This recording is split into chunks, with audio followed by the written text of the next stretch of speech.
I'm Debbie Georgatos. Welcome to my show, America, Can We Talk? Today, we're going to talk about Portland terrorists arrested, leftists outraged, Congressman John Lewis and his legacy, and Antifa, BLM, Texas, and Lieutenant Colonel Allen West. And of course, I'll tell you why these stories matter to you. Stay tuned.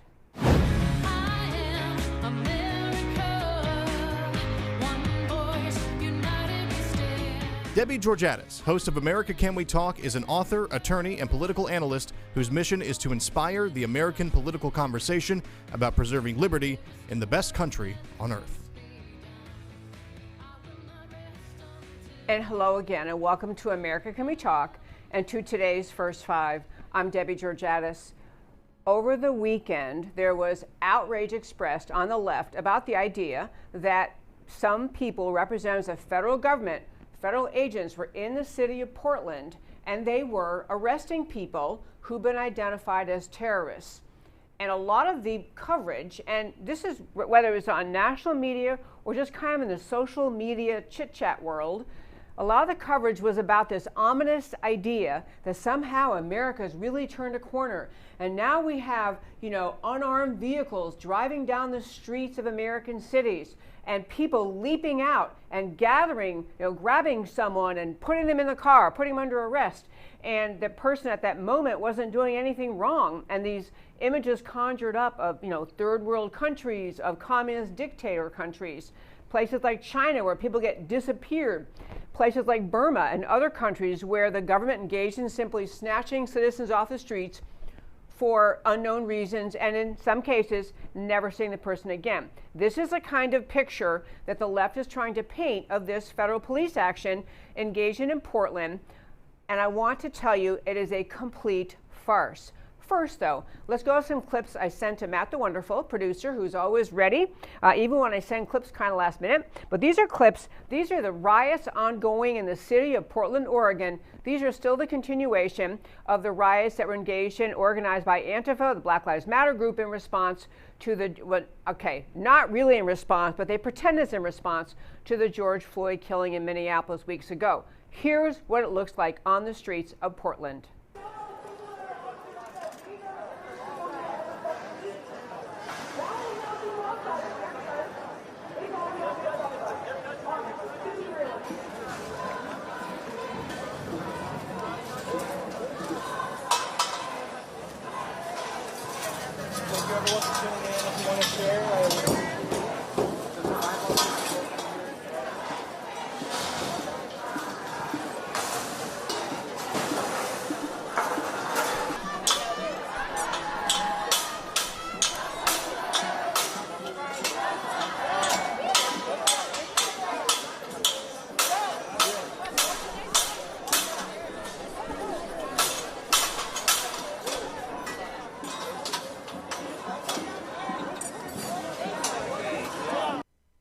I want to tell you, folks, I want you to see all that because sometimes I think you can think that this is just, people peacefully protesting in a park in Portland, people waving signs, peace and we love, love your neighbor signs. These are violent terrorists, and this has been going on in the city of Portland for 7 weeks. That has been going on in the city of Portland. What you saw there, for example, police were trying to protect a certain federal building. They had put up fences around, metal fences, to keep the terrorists who are engaging in this violence in our cities, try to keep them from further destroying federal public property, keep them from defacing public buildings, more of the graffiti drawing. When you can see the terrorists when they're pulling away all that fencing, you can see what the buildings look like. So after 7 weeks of the Portland officials doing zero zip, not a nothing, finally the federal government got a little bit involved. So there was a statement by Chad Wolf, he's the acting Homeland Security Director, and he basically said, his words, the city of Portland has been under siege for 47 days straight. 47 days straight by a violent mob while local political leaders refuse to restore order to protect their city. The Department of Homeland Security stands ready to assist to bring the violent activity to an end. Countering that idea that maybe you should bring violence under control, you have Portland's mayor, Ted Wheeler, complaining that the federal government came into the city of Portland to protect federal property and to stop people from their violent conduct. So you had Ted Wheeler complaining, basically said he never invited the federal officials in, we don't need them, and they want them to leave. Ken Cuccinelli, Homeland Security Acting Deputy Secretary, said, essentially, what we've seen around the country is where responsible policing is advanced, violence recedes. Portland hasn't gotten the memo, nor have a lot of other cities, and the president is determined to do what we can do within our jurisdiction to help restore peace to these beleaguered cities. And so, inside Portland, what you had happening were unmarked police cars who had already identified these terrorists, these criminals, attacking, destroying public property, destroying private property, destroying cities, standing around burning whatever they're burning in their dumpster fires, graffiti everywhere, violence in the streets, mob protests going on and on and on. And so the federal officials had identified some people who were actually criminals. And they decided, rather than waiting until they could, track them down someplace peaceably, to find them in Portland where they're engaging in this conduct. And so you had unmarked police cars identifying, there's so-and-so, he's one of our guys, he's been identified as a criminal. These are not people, understand, these are not people who are going to be snatched off the streets of the city and disappeared into the vast forever, never seen again. They're going to be arrested, they're going to be either indicted or released, whatever happens to them. These are not random acts of the federal government snatching innocent citizens off the streets. This is a reaction to the conduct weeks on end now inside Portland, reaction to the way those people act, and the idea that people in our country are so ridiculous, so inaccurate, ineffective in what they're trying to argue. Of course, police function and law enforcement sometimes functions in unmarked vehicles. You know this if any of you have had the treat of being pulled over by an unmarked police car on our highways and freeways. Yes, officials of all kinds sometimes drive unmarked cars. That's not a crime. In fact, they use unmarked cars because sometimes it keeps police safer and it most definitely enables them to catch people who are engaged in unlawful conduct. There is nothing nefarious, wild, crazy, or, oh my gosh, the world's at an end, simply because in Portland, after the mayor has refused to bring order to his city, refused to stop criminal mobs from destroying property, there's no big, insidious, oh my gosh, we've crossed some horrible line thing happening. There are leftists who have decided this kind of violence somehow serves their left-wing purpose, or that they don't have the backbone, the willingness to tamp down on property destruction, on criminal conduct in their city streets because they're so afraid of being attacked by the Antifa, BLM, leftist mob. It's easier to just let them keep on destroying property. The people of Portland, probably those who you could poll secretly, who wouldn't be worried that you'd have somehow the Antifa and the BLM people listening in on them, ready to pounce on them. Whole lot of folks in Portland are probably saying, thank goodness somebody is trying to restore order. Thank goodness somebody wants to restore Portland to a city that normal and sane people can call home. And that, my very fine friends, is today's First Five. So there's a lot going on in America, and I want to start by giving a tribute to a congressman who passed away over the weekend. I want to talk a little bit about him and why he was viewed as a positive force in America, why he was really revered by many people in the American left. And this is, of course, Congressman John Lewis. And I sent a picture of him to Matt the Wonderful. This is he. And he was not just a congressman, but he has been a congressman, I think it's like since 1987. Yeah, 1987 until his death this year. He served as a member of the United States Congress representing the 5th District of Congressional District in Georgia.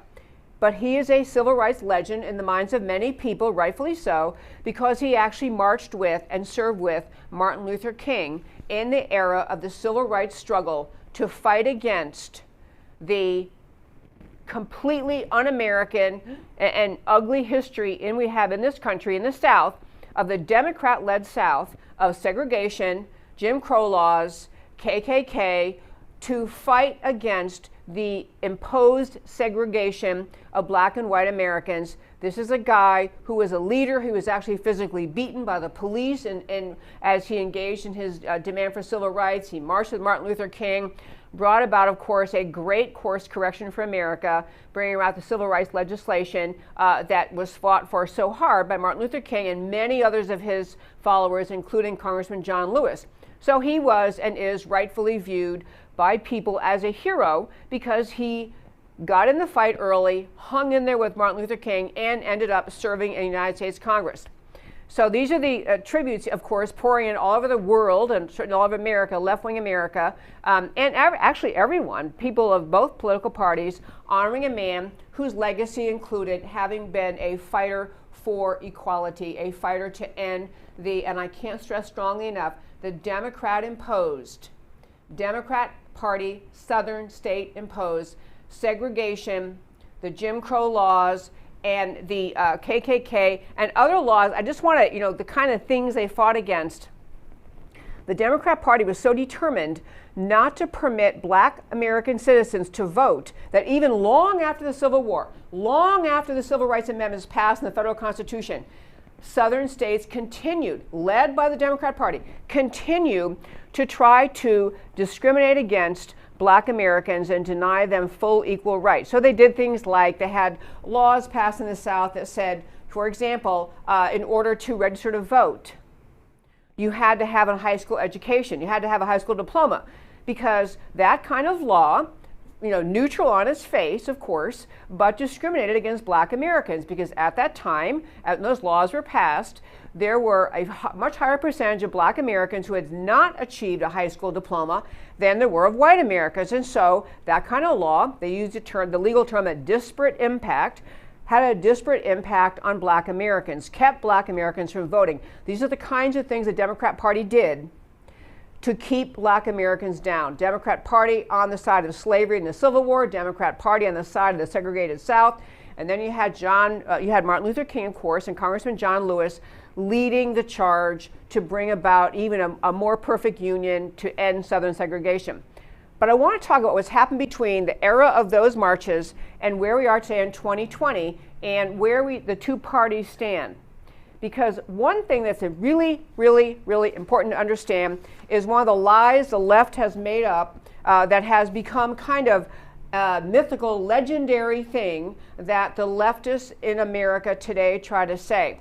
Because Democrats in this country have had to admit, okay, yes, historically, the Democrat Party supported slavery. The Democrat Party was the author of the Jim Crow laws, segregation. The Democrat Party was the KKK. In fact, the KKK was the enforcement arm of the Democrat Party.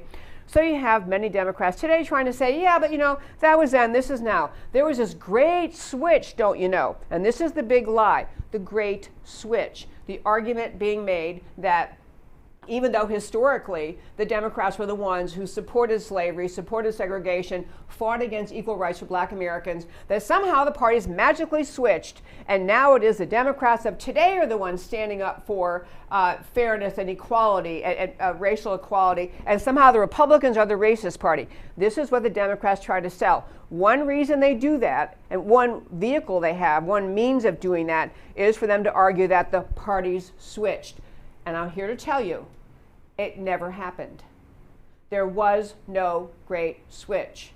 So when you hear people say that, you need to be ready to respond and say, actually, no, there was no great switch. There was none. But so on that argument, though, just to understand how severe, how entrenched segregation and racism is in the Democrat Party ideology from its inception until now, let me just give you a few little examples. Back in 1948, so we didn't have the civil rights era yet, but 1948, there was a split in the Democrat Party between supporters of President Harry S. Truman's military integration. Truman wanted to integrate, racially integrate our military, and those who rejected minorities in America's armed services. The Democrat Party the Dixiecrat Party resulted largely comprised of Southern Democrats devoted to racial segregation, Southern Democrats devoted to racial segregation and still supporting Jim Crow laws to deny Black Americans voting, education, and accommodation rights. They went on to write the Democrat platform with the added plank of legalizing racial segregation in the military. This is the Democrat Party in 1948. Contrast that with the 1948 Republican National Committee platform, which said, constant and effective insistence on the personal dignity of the individual and the right to complete justice without regard to race, creed, or color is a fundamental American principle. We aim always to unite and to strengthen, never to weaken or divide. In such a brotherhood, only in such a brotherhood will we Americans get results. We will overcome all obstacles moving forward. So the Dixiecrats, Democrats of the South, could not stand even racial integration of America's military. Republicans back as far as that time we're even talking about the idea we just all have to be one people. We are one people, the American people. We are brothers and sisters based on our beliefs or based on our identity as God's children, not because of our skin color. But so you had Lyndon B. Johnson signing on the Civil Rights Act of 1964, war on poverty, and just so you're clear about this, in Congress, 78% of the Democrats, 78% of Democrats, including Senator Robert Byrd, himself a former KKK exalted leader called a Cyclops, opposed the Civil Rights Act. 78% of the Democrats in the United States Congress opposed the Civil Rights Act being pushed through at that time, and 82% of GOP senators voted to support it. These are the Civil Rights Acts. I'm sorry, I jumped ahead of John. This was John F. Kennedy pushing through civil rights. Finally, Lyndon B. Johnson brought forward the Civil Rights Act. So again, a vast majority of Democrats opposed it. A vast majority of Republicans supported it. Really important to understand. So the Republican Party, of course, grew in the South because it's standing for what's right. The Democrat ideas became more obviously transparently ugly and caustic and unacceptable in America. And so you had, the Republican Party remained the party it had been from its inception, the party formed to end slavery. Republican Party formed to oppose slavery, to require and demand equal rights for Black Americans. So what you have had in the left, in the effort of the American left, is to paint this great switch, and you have to get to this point. It never happened. It is a myth pushed by leftists in this country because they do not want to acknowledge that the Democrat Party's policies today, the Democrat Party impetus for today, is just as racist as the Democrat Party was back when they were the ones pushing the KKK, Jim Crow laws, and other evil, ugly racism. So, and I tell you, we've talked about Dr. Thomas Sowell in this show many times, but he, a highly educated conservative Black, wrote this in 2005. Liberal Democrats especially must keep Blacks fearful of racism everywhere. And let me say that to you again. Dr. Thomas Sowell, a Black American, a former leftist, now a PhD, a doctor. He is at the Hoover Institution at Stanford, a remarkable writer and speaker and commentator. He wrote in 2005, liberal Democrats especially must keep Blacks fearful of racism everywhere. Not only must the present be distorted, so must the past, and any alternative view of the future must be nipped in the bud. That is why prominent minority figures who stray from the liberal plantation must be discredited, and debased. So there's much more to tell you on that subject, but understand the great switch never happened. But this is a segment on John Lewis. I want to just mention a couple of things about John Lewis. You can never thank him enough, and everyone with whom he worked. And there were Black Americans, white Americans, Northern Americans, Southern. There were people of all backgrounds who got behind the civil rights movement in this country and got behind the efforts of Martin Luther King to say, we must end segregation, we must have equal rights for all, we must make America a better and better, more perfect union. People of all race, ethnicity, national origins did this.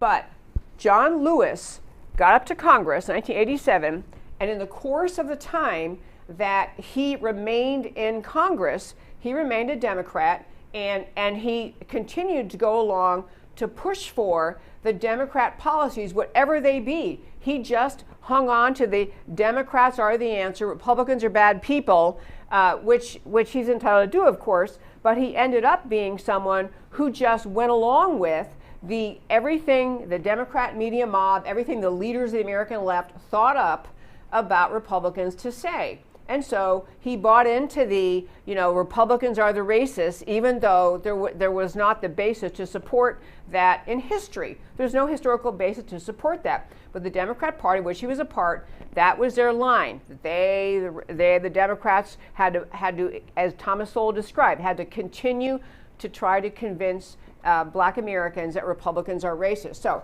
I want to talk a little bit about the ways in which the left works really hard to keep Black Americans afraid of each other, afraid of America, afraid of Republicans, afraid of the idea of America. There is just a persistent, determined effort, and has been for a long time, for the Democrat media mob, the leftists in this country, to convince Black Americans that this is a deeply racist country, that there is just a horrible, racism simmering below the surface at all times, and that the Democrat Party, are the ones who are going to stand up and defend against the evil racism they are claiming is everywhere. The Democrat Party functions by putting every American into a silo and telling you, you are not an individual with the capacity to think and reason on your own. You are completely defined by your skin color. Your skin color defines everything about you. It defines what you must believe, how you must vote, what you can think about anything. This is the Democrat mission in life. They put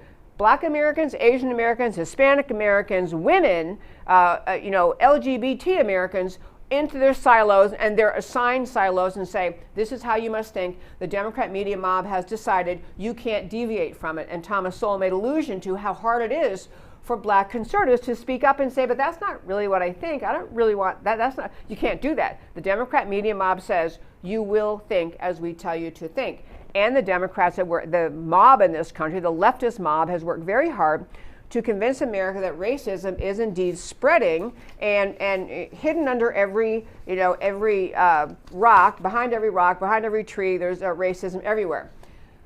So, John Lewis, member of Congress, led, at the time President Trump was elected, won the election in 2016, then we get to January 2017, the inauguration. John Lewis led the boycott of President Trump's inauguration. And this is not because he had any, personal, as far as I'm aware, any personal animus or hatred. He had just bought into all Republicans bad, and whatever the Democrat media mob says is true about some Republican, some candidate, he went along with it. So he led a boycott of the Trump inauguration. He actually got 65 other House Democrats to boycott the inauguration. And it's kind of interesting to think, this is 2017, that in the time that President Trump has been in office, before the coronavirus came along, we had the best Black unemployment numbers ever. We had, because of President Trump's policies of bringing back jobs to America, of getting the burdensome federal regulations pulled back, so you're relieving pressure on businesses, allowing them to create jobs. You had the growth of our economy, which resulted in the lowest unemployment numbers for Black Americans, women, Hispanic Americans, just fabulous numbers, great outcomes. If you say you stand for wanting a better life for Black Americans, you would think that'd be like the best news you ever heard, that this is great. You have Black Americans actually finding employment, low unemployment numbers, an ability, not just that the jobs were there, but that what having a job and income and ability to put food on the table and to be self-reliant and to care for your family, all of that flows from the ability of people to have and hold jobs. So you would think that would make someone like John Lewis, who said he cared so much about African Americans' plight in America, to say, wow, this is awesome. This is awesome. But you never really had that. The commitment at this point, the commitment of people on the American left, you can't give credit, even when great things happen like that, even when America is on a fabulous trajectory and you have Americans feeling good about economy and good about our country and good about their ability to be self-reliant, you can't acknowledge that because the left is so invested in pushing their Democrat media mob view, they simply cannot give credit to reality, to facts, to the idea that here you have a great outcome, and maybe some of the ideas President Trump is pushing, as in low taxes, limited government, trade deals that bring jobs back home, limiting federal regulation, all these things making life better for Black Americans. You would think that might have triggered John Lewis or others to say, you know what, maybe some of these ideas aren't so bad. Couldn't go there, just could not go there. So he led the effort to just to ignore, to embarrass actually President Trump, the effort of John Lewis and others to snub him, to boycott the inauguration, was not just a, we personally want to stay home and not participate in this. It was an effort to embarrass him, to malign, to make it clear from the beginning, we Democrats in Congress, we're not going to cooperate, we're not going to play ball, we're not going to have any conversation, we're not going to do anything to support this president. We're going to try to make him fail. And so compounded with that, again, today I'm kind of on the subject of, where we were when, in America when John Lewis participated in the Civil Rights Acts and where we are today in 2020. The other thing that's happening in America, of course, is you have the American left working so hard to spin the stories about racism in this country. And I just had to mention this one story, which I think is just almost breathtaking that happened. But it's the kind of thing where the narrative gets going and the lie gets going. And there's that expression about, a lie makes its way around the world before truth wakes up in the morning or something like that. Those kind of expressions that say you can barely get truth out there because the lie has been implanted. So there is a story. The magazine The Atlantic, which is a far leftist, I have many times found just completely dishonest articles. The Atlantic has a reputation, kind of an aura, a niche about it, that people think it's a little bit more intellectual. It's not really just a news source. It's kind of a deep thinker. They have longer articles, and they use kind of they don't ever use the kind of flashy headlines that some of the media does, the kind of propaganda journalism. They try to hold themselves out, the Atlantic magazine, as one that's actually pretty thoughtful, lengthy articles, written in eloquent, intellectual prose. And the fact is, they're radical leftists who print lies. And not just lies. They have praised the Southern Poverty Law Center, even though it itself is a disgrace of an organization, proven to have lied about people, called them racist, put them on their hate list, and yet the Atlantic praises them. But the particular story related to all of our topics today, before I get to the great news about Allen West, but the particular topic is this. So the Atlantic magazine, the anti-American leftist Atlantic magazine, published a story just very, very recently. They published a story that involved a lawyer, a woman lawyer named Derica Purnell, who claimed, she's an adult women lawyer, she is part of she calls herself a police abolitionist. She wants to abolish police. But she's a Black American woman.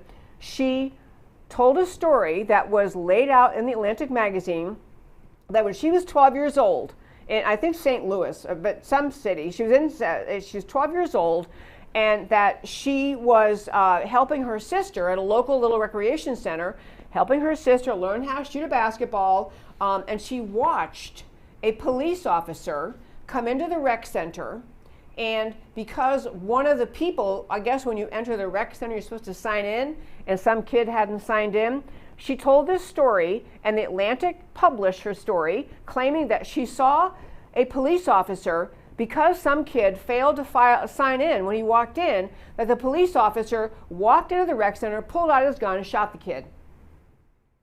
Okay. To be clear, she's claiming he only shot him in the arm, I guess didn't kill him, but she claimed a police officer shot a child because that person had failed to sign in at the rec center.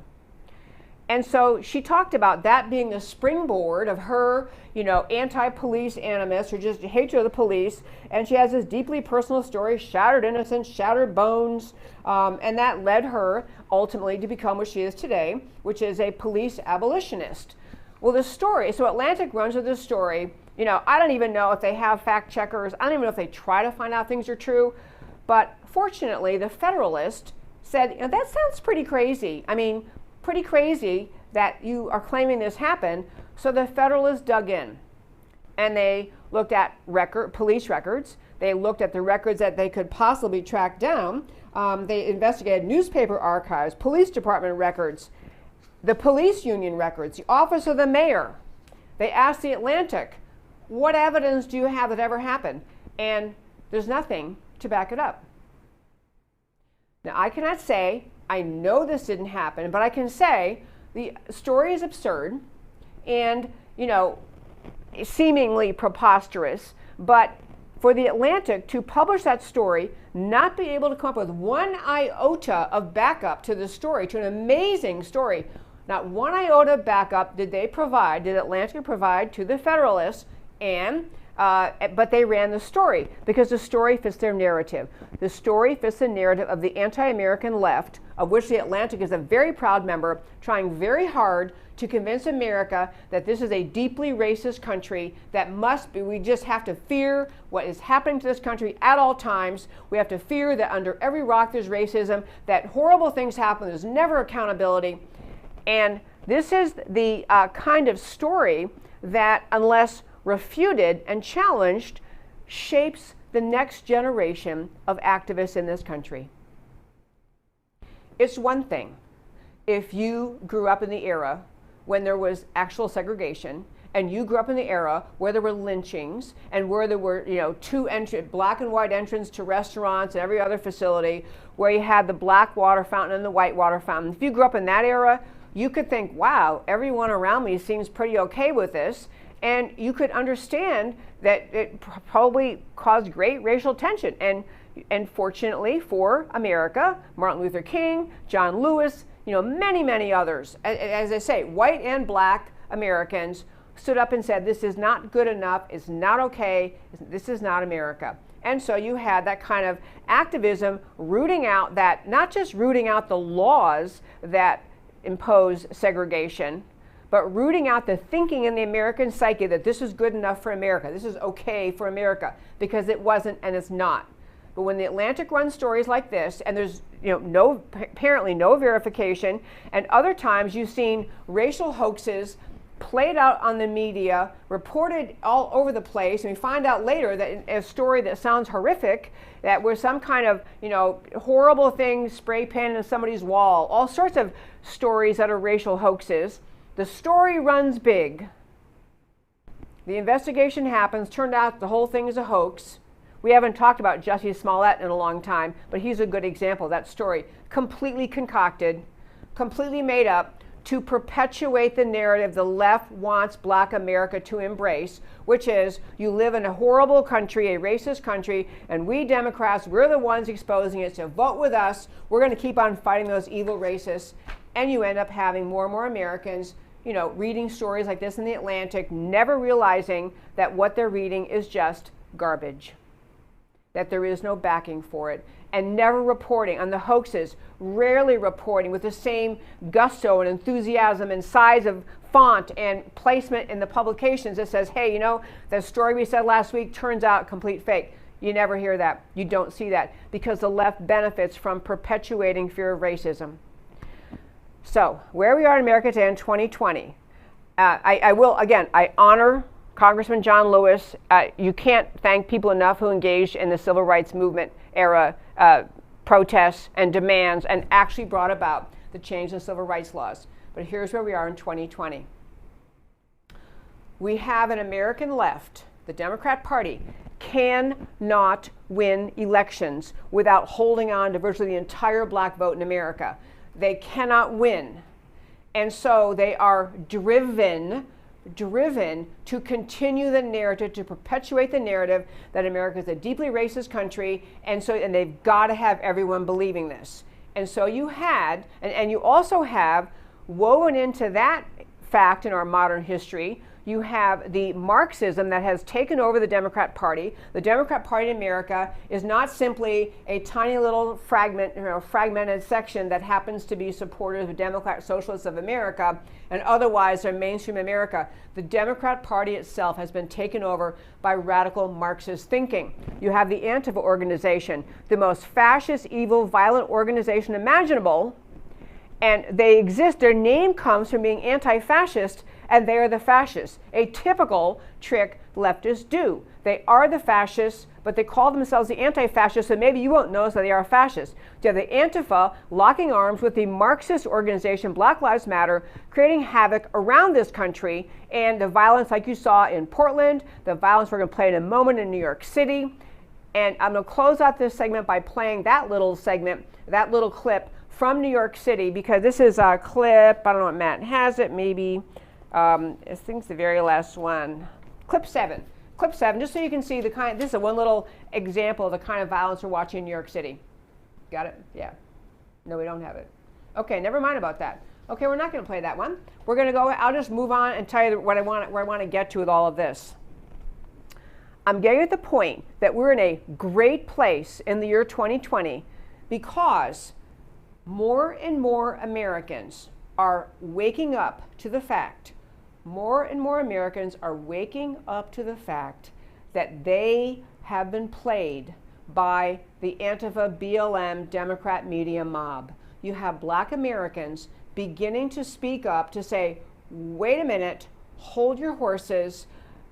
You, Antifa, you, Black Lives Matter, you radical leftist groups destroying our cities, burning buildings, burning police cars, stealing, robbing, destroying property.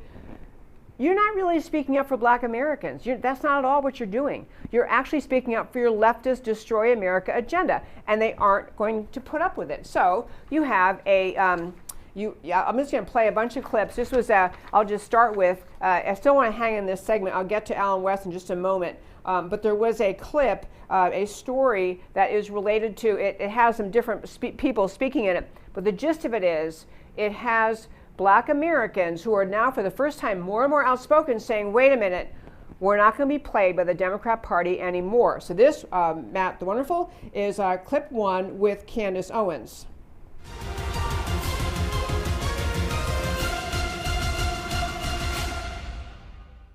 They see an instance in which Black America is upset, rightfully upset about George Floyd, and maybe they're going to come out and protest, right? And then they say, this is the opportunity for us to now pretend that this is Black America, and it's them that's going to riot, right, and it's them that's going to loot. So they're actually using Black Americans as a shield to pursue their anarchy, their anarchy goals. And in that way, it's extremely racist, right? To hide behind Black Americans and make us look like we're the criminals and we're the people that don't know how to cope with death. So we're burning down our neighborhoods. That's ridiculous.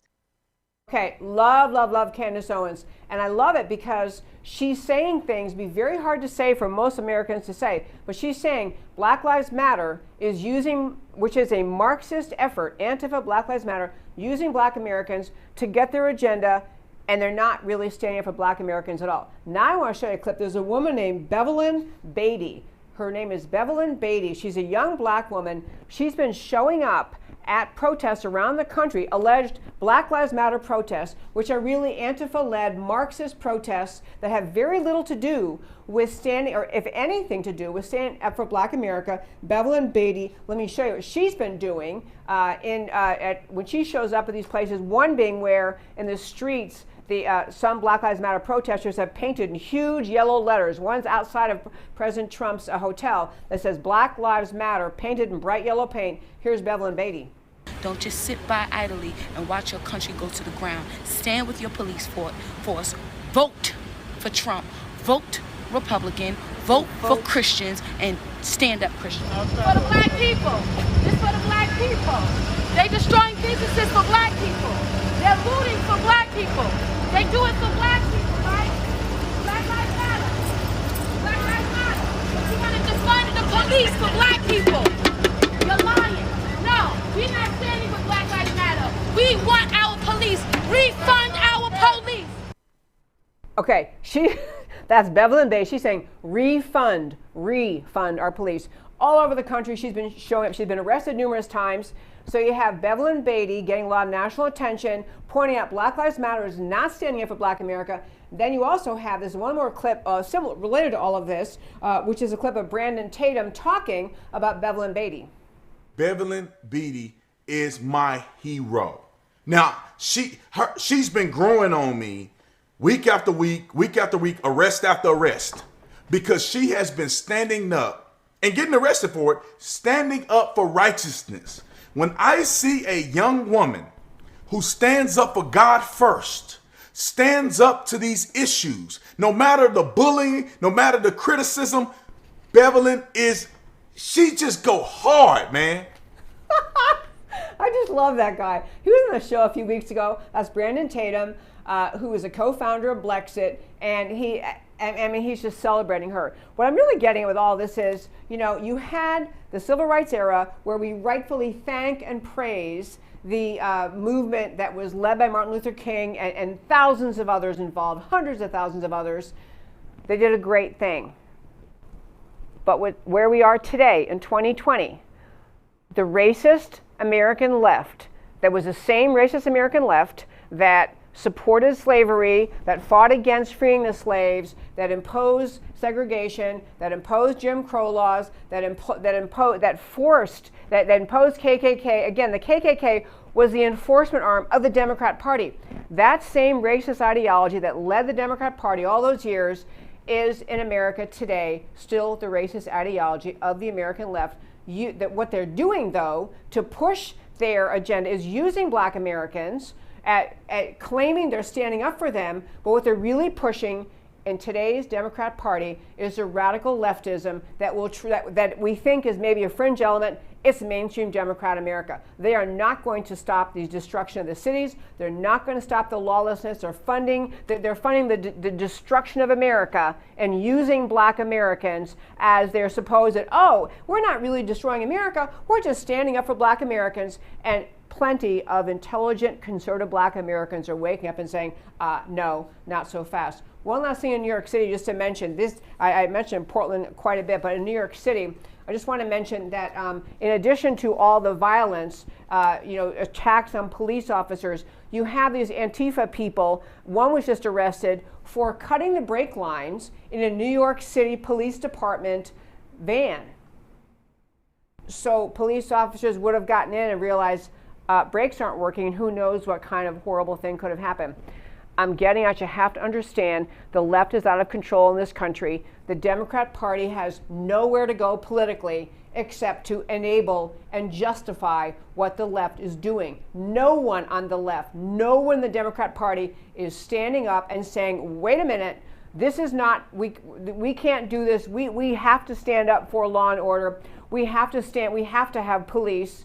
We have to have the rule of law. We have to have order. The Democrat Party has nowhere to go politically because they can't denounce these people. They think this is all going to keep them in power somehow. They can't denounce the radical element of their party. They've got to keep trying to convince Black Americans that this violence is all on their behalf. But thank goodness for Candace Owens, Brandon Tatum, and the person I'm talking about next, Alan West, all of them wise enough to reject the efforts of the American left to destroy this country, falsely claiming they're trying to stand up for Black America. Last story I want to hit today is Alan West. And if you follow Texas politics at all, there was a marathon meeting, which was the Republican convention, the GOP Texas State Convention, and which I was a delegate to the convention. I've been involved in politics for years here in Texas. But we had an incumbent chairman of the GOP, and he was challenged by Lieutenant Colonel Alan West. If you watch my show very often, you know he's a friend. He's been on many times, and really I always enjoy interviewing him. And I supported him in his quest to become chairman of the Texas GOP. And the reason I did is because he's, number one, able to speak truth about the evil and ugliness of Black Lives Matter, the evil and ugliness of Antifa, the fact that the American left, the Democrats of today, the Democrat Party of today, does not stand up for Black people, does not stand up for equality. They stand for radical Marxism. This is a guy who is able to be, is extremely articulate, and is able to say the Democrat Party of today is not standing up for the America, the country America, the founding of America, the ideas of America, the essential ideas that created this country. Allen West is extremely articulate in being able to say that today in America, if you love this country, if you understand the ideas upon which we were founded, then you must reject everything that the left is now supporting, that the Democrat Party today is supporting, is simply anti-American. So he's brilliant talking about opposing Marxism, brilliant talking. He's a historian extraordinaire. He can talk about the evils of socialism and Marxism and communism. He can talk about those ideas. He knows historical facts. He's able to tie them to present day events. He's really brilliant at exposing how radically left today's Democrat Party is. And so you had him running for state chair in Texas. And I'll tell you why I think this is so phenomenal. You know, we're in an era in 2020 where the Democrats' main argument in running for any office is everybody else is racist. This is the Democrat argument on every issue, on whether it's immigration, environmental law, tax law, you know, whatever the rule, criminal law. The Democrat Party's core argument on pretty much every issue is you have to vote with us because whatever's motivating, whatever the issue is, the other side's racist. That's why they don't agree with us. So the Democrat Party uses race to attack Republicans on issue after issue after issue. And so it's a crucial time in America to have one of the biggest states in America, I mean the biggest Republican party, state party in this country, and the Republican activists, the delegates at the state convention elected a new chairman yesterday. It was in fact, I would just tell you, it went till 2 in the morning. It was actually early this morning when the convention kind of wrapped up, or the decision-making body wrapped things up at 2 in the morning today, and decided and chose Allen West as the new chairman of the Texas GOP.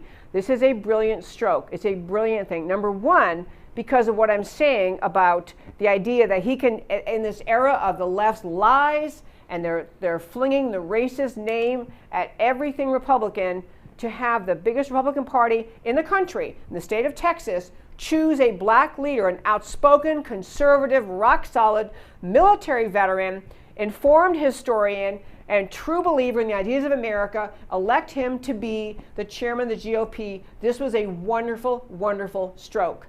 On top of that, I'll tell you a little bit inside baseball in Texas, because I think it also relates to what this message sends, that the GOP in Texas chose to elect as our chairman, Lieutenant Colonel Allen West. So, you all know the name Karl Rove, and Karl Rove is a very insider guy. He's the architect, I think, of George W. Bush's first presidential victory. He's a Texan, Karl Rove is, but he's viewed as the big mastermind, and he's always, behind the scenes pulling the strings and pulling coalitions together. Very, very much of a anti-Tea Party, anti-conservatism, kind of pro-establishment guy. That's his niche. That's where he lives. And so he's always a massive force behind the scenes as a string puller. Always pulling strings, always orchestrating, never supported President Trump. I mean, I'm sure you could find clips where Karl Rove would say, oh yes, I support President Trump. But Trump is not Karl Rove's kind of guy. George W. Bush was Karl Rove's kind of guy. Karl Rove got into this, and he's into every race he wants to be into. He's got all sorts of tentacles everywhere, lots of money, lots of polling people, lots of energy he spends trying to manipulate and pull strings behind the scenes. The Karl Rove and the Karl Rove ilk really wanted to continue to perpetuate the incumbent, the GOP chairman in Texas, and who, by the way, is a great guy. I have no bone to pick with the now past chairman of the Texas GOP. Nice guy, hard worker, very much of a functionary kind of guy. He will show up at all the events, works to register voters, tries to raise money. I mean, he does the functionary thing, but he's not a visionary. He's not someone who's able to say with passion what the party stands for. And you had Karl Rove pulling the strings behind the scenes, trying to orchestrate this guy, or let me say, it appeared to people from the outside that Karl Rove was trying to pull strings inside to retain the incumbent Texas chairman of the GOP, and he has other ways he's pulling strings, other people he's trying to prop up. Karl Rove does. Other people who are kind of the more moderate types, he's trying to orchestrate them into various positions of power. So what you really saw in the GOP convention over the weekend was a lot like what you saw in the 2016 presidential election. The people of this country chose Donald Trump because they wanted someone who would stand up for the ideas of America, who would say America is a good country, a noble country, a worthy country, a country to be defended, to be redefined, to be lifted up, to be sovereign. Trump saw that about America. And the same way was happening in Texas.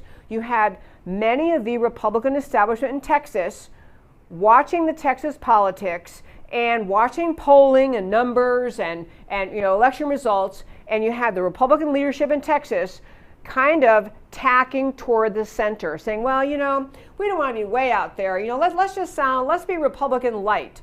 Let's be kind of, Republican light. We don't really stand for conservative ideas. We just kind of tack to the center. And so you had the activists who get involved, who become delegates, who go down, who participate. We didn't actually have a physical convention. It's a whole other story I'll leave out for today, but we had a convention online. We were forced to have that. But you had the activists saying, no, we want somebody who is going to fight for the ideas that we believe in. Fight for the ideas of the founding of America, the actual idea of the freedom of the individual, the actual opposition to socialism. Someone who understands why freedom and free markets are the only answer. Someone who understands that you can't negotiate with the left because they will never, ever, ever, ever give an inch. All that ever happens when Republicans negotiate with the left is that Republicans tack to the center and the left pulls the Republican Party more to the left, and what was the center is now over here, and the new center is even more leftist. This is what happens over and over. So you had really the grassroots in Texas say, you know what? We want someone who can stand up for the ideas of America. We're tired of establishment Republicans. We're tired of the capitulating Republicans. We're tired of people who say they believe one thing, but they really don't want to do that because it's inconvenient or uncomfortable. Allen West stands up.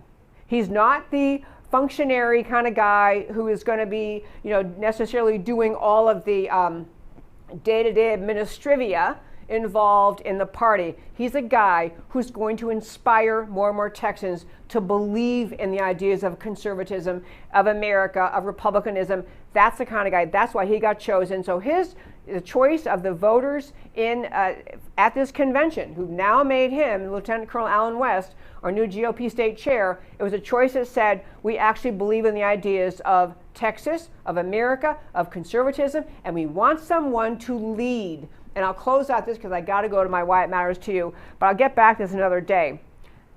So the Democrat Party in Texas is, beside themselves because it was pretty easy for them to beat up the former chairman of the Texas GOP. Very good guy, very nice guy. He's a friend. He's a good guy, but he wasn't a fighter. He didn't understand. He wasn't ready for the fight we're in at this time, and Allen West is.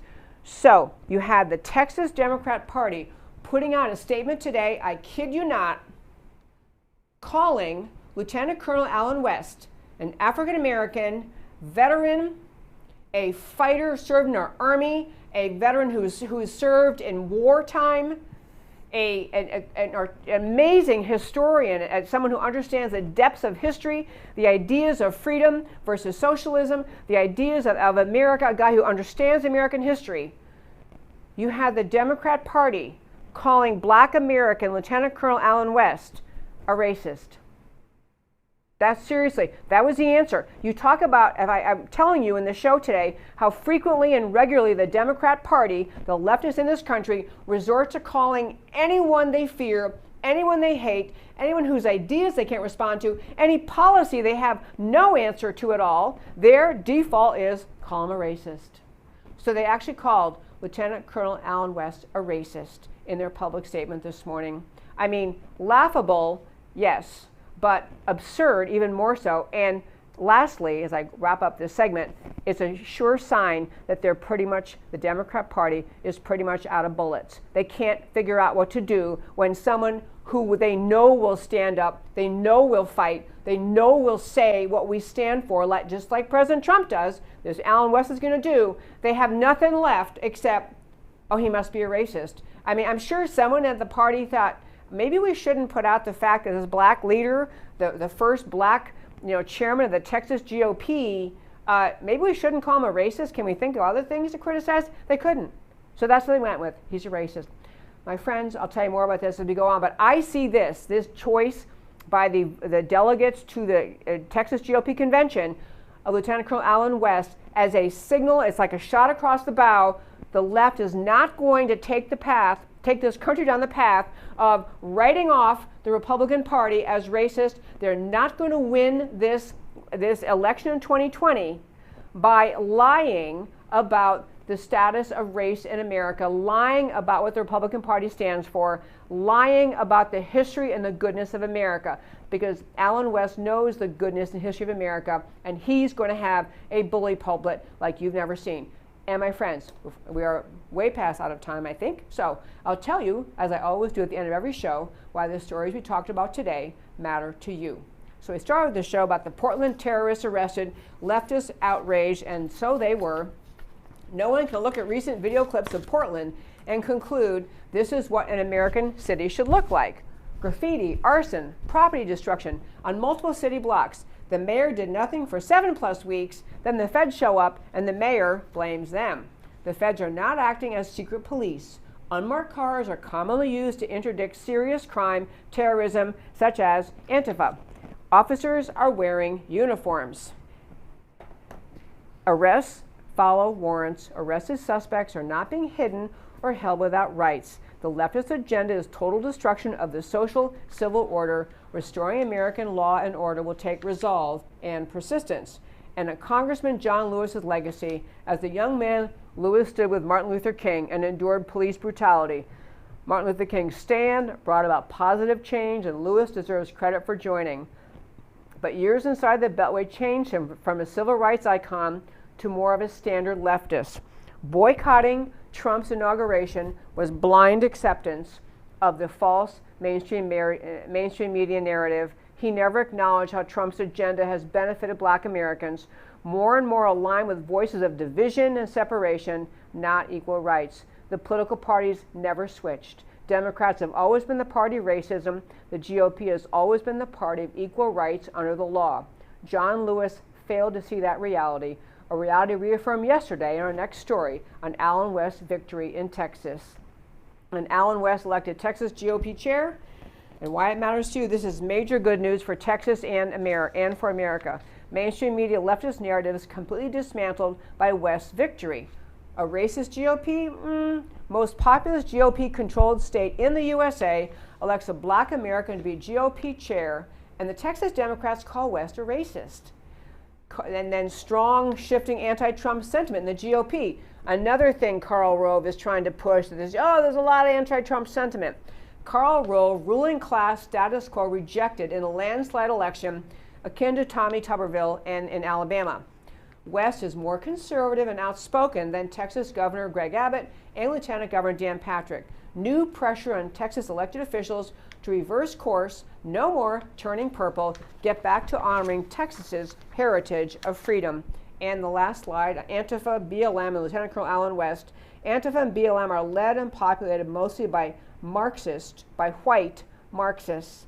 They are anti-Black family, they're pro-Black abortions, they're anti-Christian, anti-free markets, anti-American. Alan West is the opposite of Antifa and BLM, and he just won a landslide election to be GOP chair in Texas because he's pro-American and doesn't back down, just like Trump. Bevelyn Beatty is the new Rosa Parks, a Black woman unafraid to call out BLM for its anti-Black agenda in New York City, right in front of Trump Tower.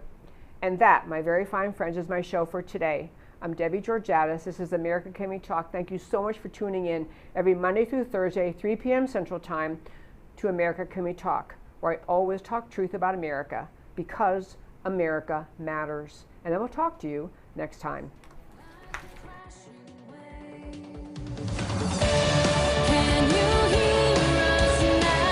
America, Can We Talk? Truth about America.